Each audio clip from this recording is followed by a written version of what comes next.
તને ઉત્તરાયણમાં સૌથી વધારે શું ગમે? શું ગમે? પતંગ લૂંટવાનું.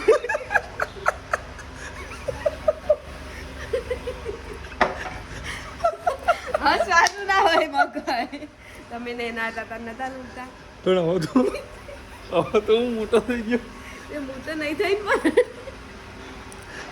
તો આવડે ના એમાં જેવું બહુ પહેલા તો બહુ બધી પતંગ લૂંટતી હતી. જેટલી બધી ખબર પણ આ વખત તો એકાય નહીં. હે? એટલે આ વખત તો મેં એકાય પતંગ નહીં લૂંટી. હા તો સાસરીમાં પતંગ લૂંટતી હારી લાગતી હશે. એટલે તો નહીં લૂંટી. લોકો તો હું વિચારું નકર દર વર્ષે લૂંટાતું? હે? એટલે મોટી થઈ ગયા વર્ષે તો જો કે નથી લૂંટી. એ વખત ગયા વર્ષે તો લગન થઈ જતી હે ને. અને લગન વગર નજીક આવી ગયા એટલે આપણે. પછી તો હું ખેતરમાં દોરું. એ વિચાર કરતું હોય હું નાની હતી ને તાણે લૂંટી. તો આપણે છે ને આ પ્રિયાની પતંગ લૂંટવા પાછળની જે આખી કહાનીઓ છે ને એના આગળના વ્લોગ્સની અંદર કે એમાં એક એક કરીને લઈશું. તમે કોમેન્ટ કરજો કે એવું કરીએ કે નહીં. બધા મન કાયમ છે આ પતંગ લૂંટતી.